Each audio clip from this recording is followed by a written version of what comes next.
कहते हैं, माँ बाप का दिल शीशे जैसा होता है, थोड़ा भी दुख पहुंचे तो टूट जाता है। लेकिन अफसोस, आजकल की औलादें उसी दिल को बार बार चोट देती हैं। क्या आप जानते हैं कि हमारी कुछ छोटी छोटी भूलें हमारे माँ बाप की पूरी जिंदगी को दर्द में बदल सकती हैं?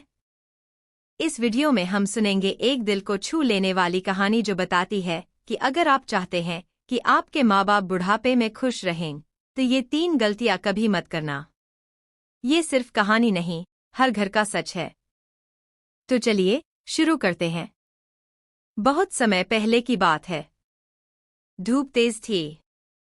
मई का महीना चल रहा था। गांव के कच्चे रास्ते पर धूल उड़ती जा रही थी।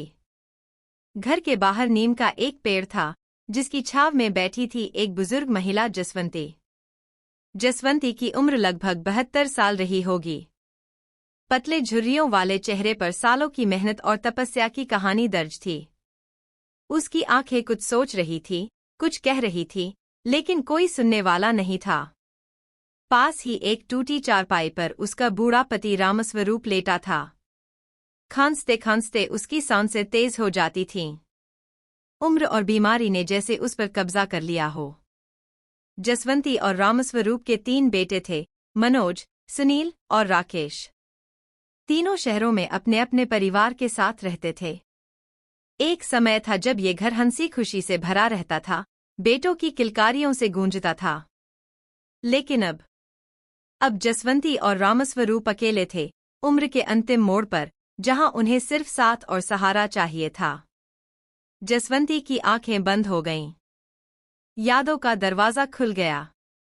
उसे याद आया जब उसका बड़ा बेटा मनोज स्कूल से दौड़ता हुआ आता था और चिल्लाता था, अम्मा, आज मुझे पहला इनाम मिला। वो उसे अपने आंचल में भरकर चूम लेती थी। उसे याद आया जब रामस्वरूप सुबह 5 बजे खेत पर निकल जाते थे और वह उनके लिए दोपहर को खाना लेकर जाती थी। साथ में चलती थी छोटी सी बिटिया माया, जो अब नहीं रही। अब न कोई बेटा पास है, न पोते पोतियों की किलकारियां। तीनों बेटों ने अपने अपने जीवन बना लिए हैं। पहले तो फोन आते थे, त्योहारों पर आना जाना भी होता था, लेकिन अब तो बस एक उम्मीद है, शायद इस बार रक्षाबंधन पर कोई आए। जसवंती ने पास रखी एक पुरानी डायरी निकाली। ये डायरी उसकी बेटी माया की थी, जो बचपन में ही बीमार होकर चल बसी थी। डायरी में एक पन्ने पर लिखा था, माँ बाप की सेवा करना सबसे बड़ा धर्म है। जो माँ बाप को दुखी छोड़ देता है, वह जीवन में कभी सुखी नहीं रह सकता। जसवंती की आंखें नम हो गईं। पहली गलती, माँ बाप को बोझ समझ लेना। बड़ा बेटा मनोज एक प्राइवेट कंपनी में मैनेजर था। पत्नी नीलम और 2 बच्चों के साथ वह एक अच्छे फ्लैट में रहता था। एयर कंडीशन की ठंडी हवा चल रही थी, पर फिर भी उसके माथे पर पसीना था। फोन उसके हाथ में था और सामने नीलम खड़ी थी, जो आंखों में गुस्सा लिए बोल रही थी, मनोज, कब तक हम आपके मम्मी पापा का बोझ उठाएंगे? बिजली का बिल देखो, बढ़ गया है। रसोई का खर्चा भी 2 गुना हो गया है। ऊपर से हर समय उनकी बीमारी, दवाइयां, डॉक्टर। मनोज चुप रहा। माँ बाप के लिए जवाब देना आसान नहीं था, पर पत्नी के ताने सहना भी मुश्किल था। अब देखो, तुम्हारे छोटे भाई राकेश और सुनील भी तो हैं। क्या उन्होंने मम्मी पापा को नहीं छोड़ा? गांव में ही तो पड़े हैं बेचारे। तुमने ही उन्हें यहां लाकर अपने सिर पर बिठा लिया है। मनोज ने धीमे से कहा, नीलम, वो हमारे माता पिता हैं। माता पिता हैं, तो क्या हर चीज छोड़ दो उनके लिए? नीलम ने तीखा उत्तर दिया। तुम्हारे बेटे की पढ़ाई का क्या होगा? उसकी फीस भी तो चुकानी है।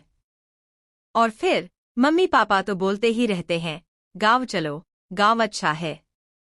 तो भेज दो उन्हें वहीं। और वैसे भी वहां तो उनका घर है। नीलम की बातें तीर की तरह मनोज के दिल में चुभ रही थीं। मनोज ने उस रात बिस्तर पर लेटे लेटे फैसला लिया, माँ बाप को गांव वापस भेजने का। उसने अगले दिन मां जसवंती से कहा, अम्मा, आपकी तबीयत अब ठीक है और गांव का घर भी तो खुला पड़ा है। मैंने राकेश से बात की है, वह महीने में एक बार आएगा देखभाल के लिए। जसवंती का दिल कांप गया। बेटे ने जिस तरह बात कही उसमें कोई प्यार नहीं था, सिर्फ औपचारिकता थी। रामस्वरूप धीरे से बोले, बेटा, यहां से जाने का मन नहीं है, पर अब तुम्हारी मर्जी है। दोनों बूढ़े कुछ दिनों में गांव लौट आए, मिट्टी से लिपे अपने पुराने घर में। दीवारों में दरारें थी, पर वहां की हवा में अपनापन था। सिर्फ एक चीज की कमी थी, बेटों का साथ। एक दिन गांव के मंदिर में जसवंती अकेली बैठी थी। उसकी आंखों में उदासी थी। तभी वहां आए पंडित हरिदास, गांव के जाने-माने वृद्ध। क्या बात है बहन? उन्होंने पूछा। जसवंती ने सिर झुकाकर कहा, बेटे बड़े हो गए हैं पंडित जी, अब तो हम बोझ लगने लगे हैं।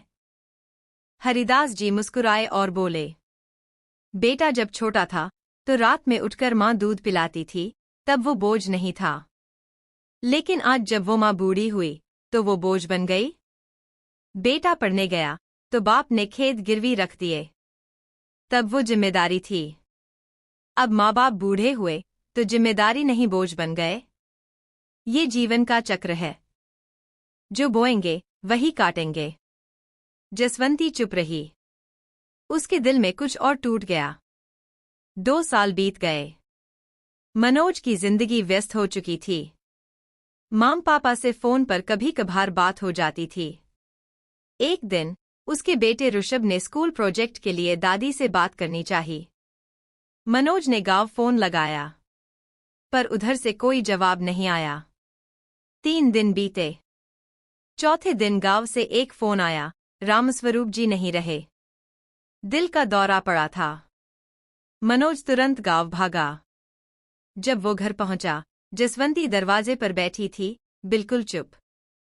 अम्मा, मनोज की आंखें भर आईं।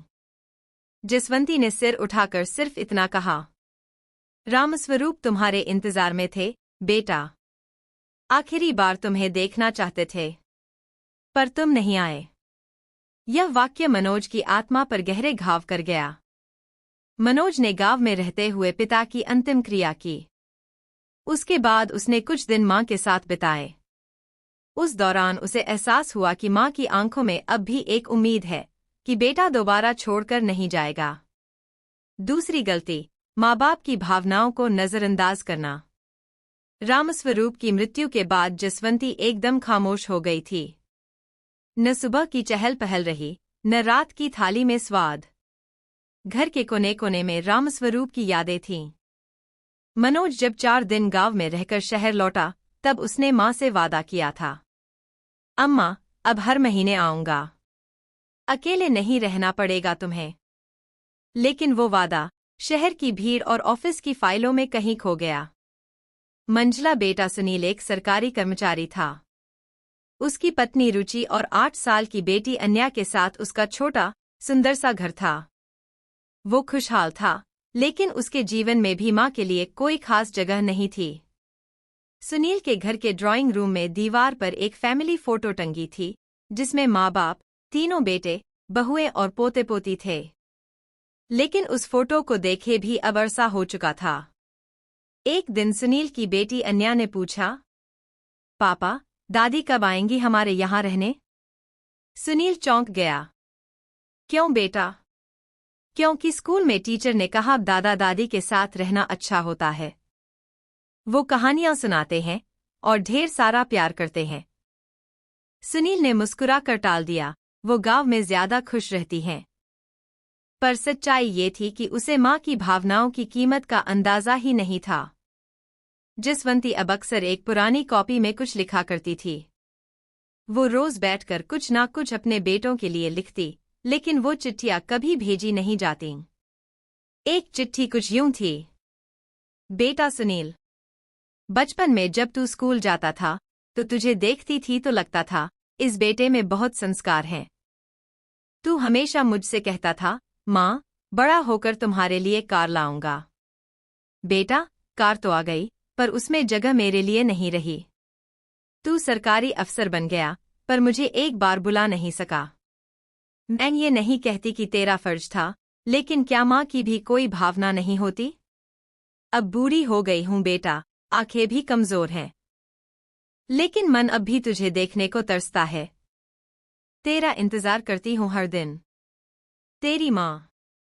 गर्मी की छुट्टियों में एक बार अन्या ने जिद की, पापा, मैं दादी के पास गांव जाना चाहती हूँ।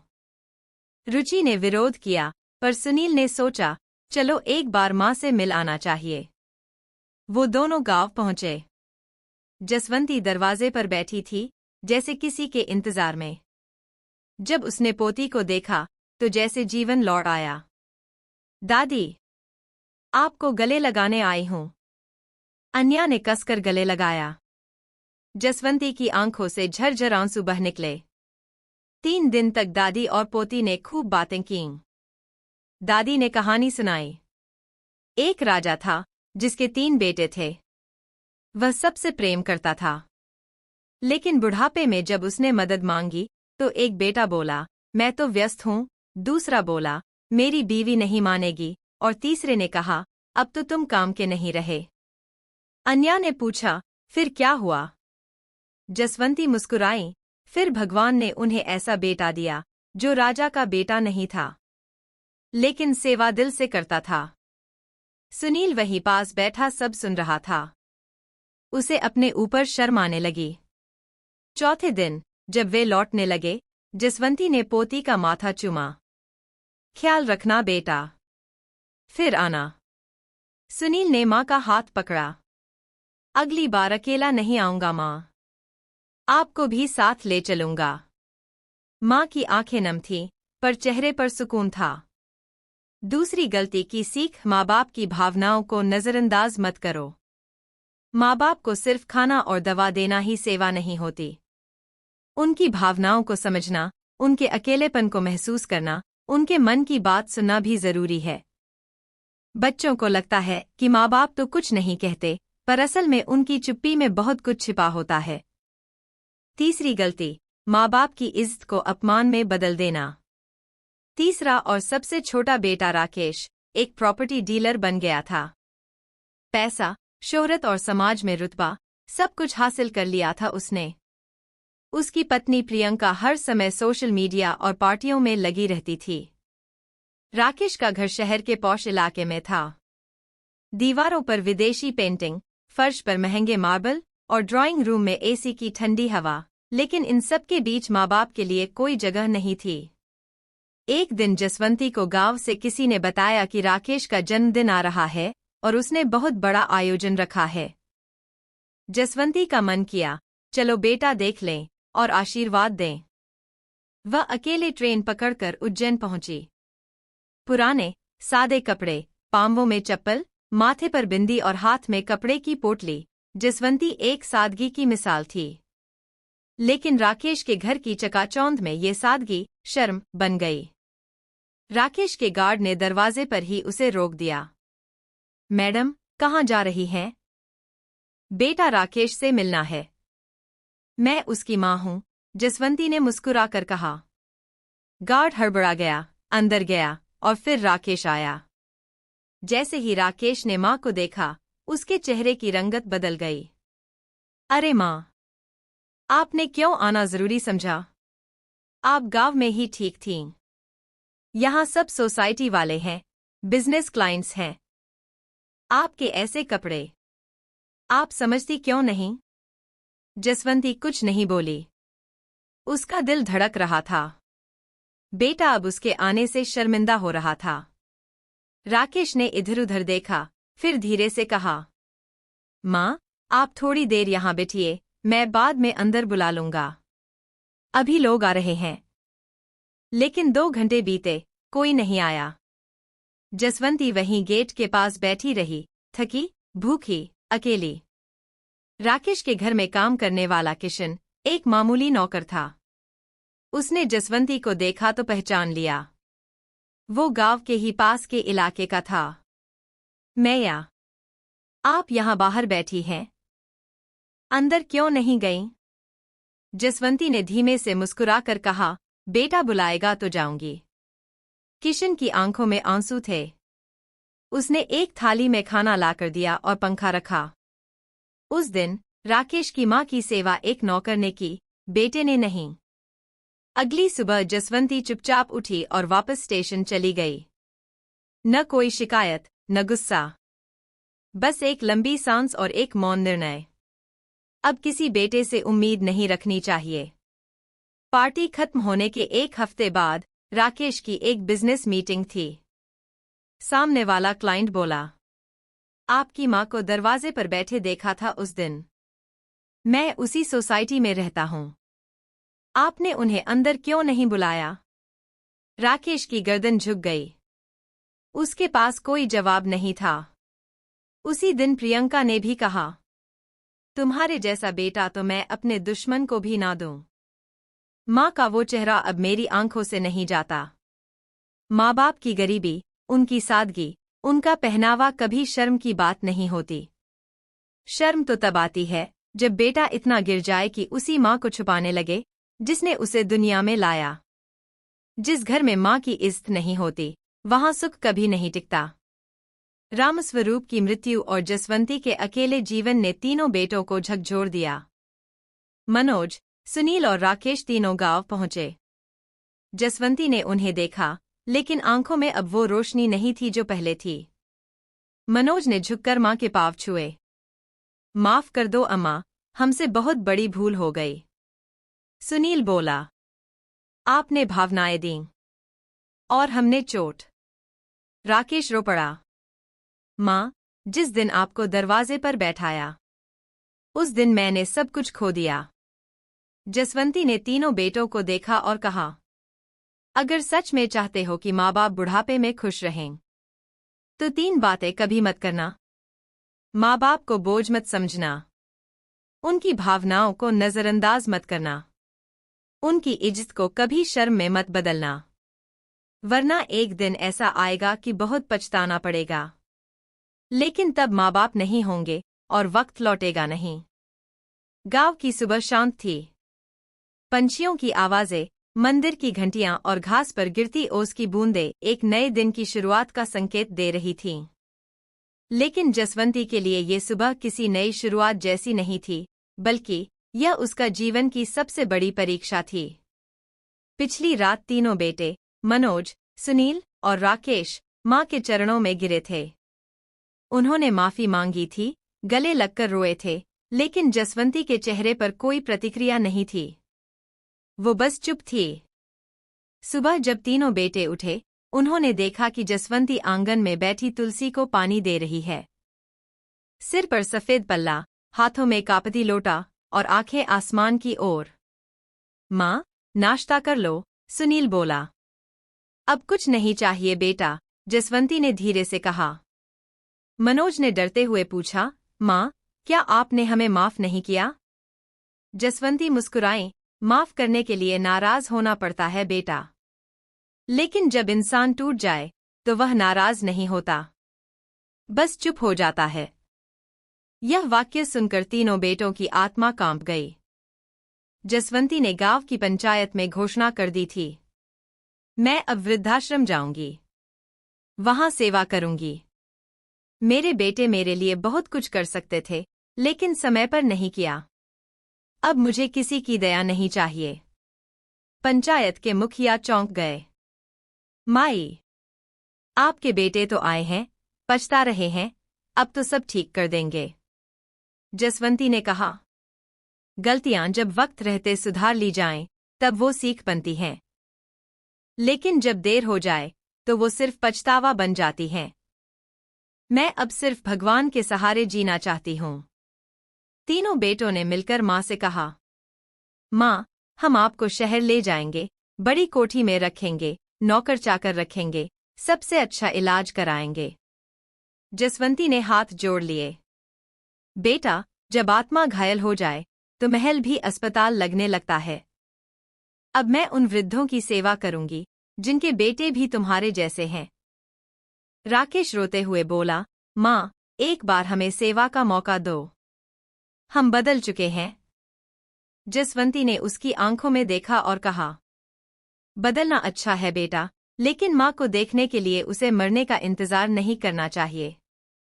जसवंती गांव के ही पास के एक वृद्धाश्रम चली गईं। वहां 20 से ज्यादा बुजुर्ग थे। कोई बेटा बहू से तंग था, कोई पोते से, कोई अकेला था, कोई भूखा। जसवंती ने वहां सबकी मां बनकर सेवा शुरू की। खुद खाना बनाती, बीमारों को दवा देती और रात को रामायण सुनाती। धीरे धीरे वृद्धाश्रम में रौनक लौटने लगी।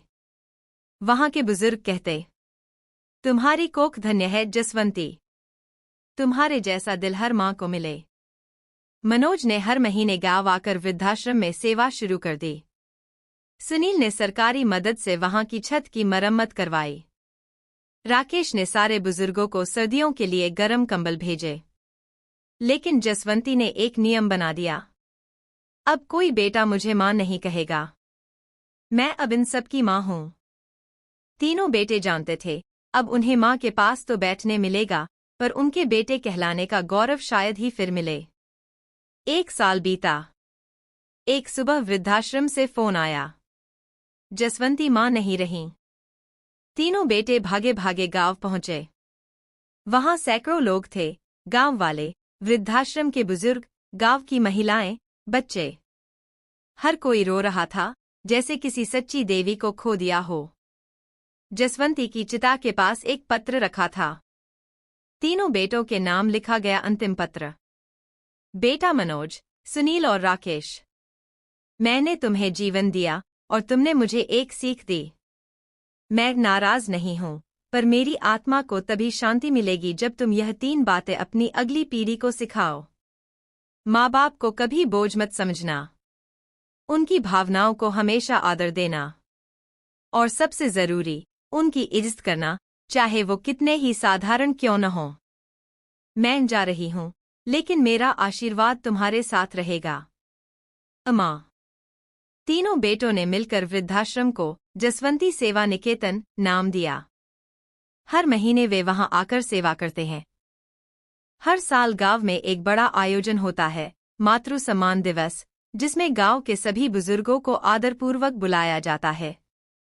अगर आप चाहते हैं कि आपके माँ बाप बुढ़ापे में खुश रहें, तो सिर्फ धन मत कमाइए, संस्कार, समय और सम्मान भी दीजिए। क्योंकि माँ बाप का आशीर्वाद मिल जाए तो जीवन की हर लड़ाई आसान हो जाती है। गांव में सूरज ढल रहा था। हवाओं में अब ठंडक घुल चुकी थी और बूढ़े रामदयाल, जिनकी आंखें कभी बेटे की राह ताकते ताकते सूख गई थी, अब सुकून से मुस्कुरा रहे थे।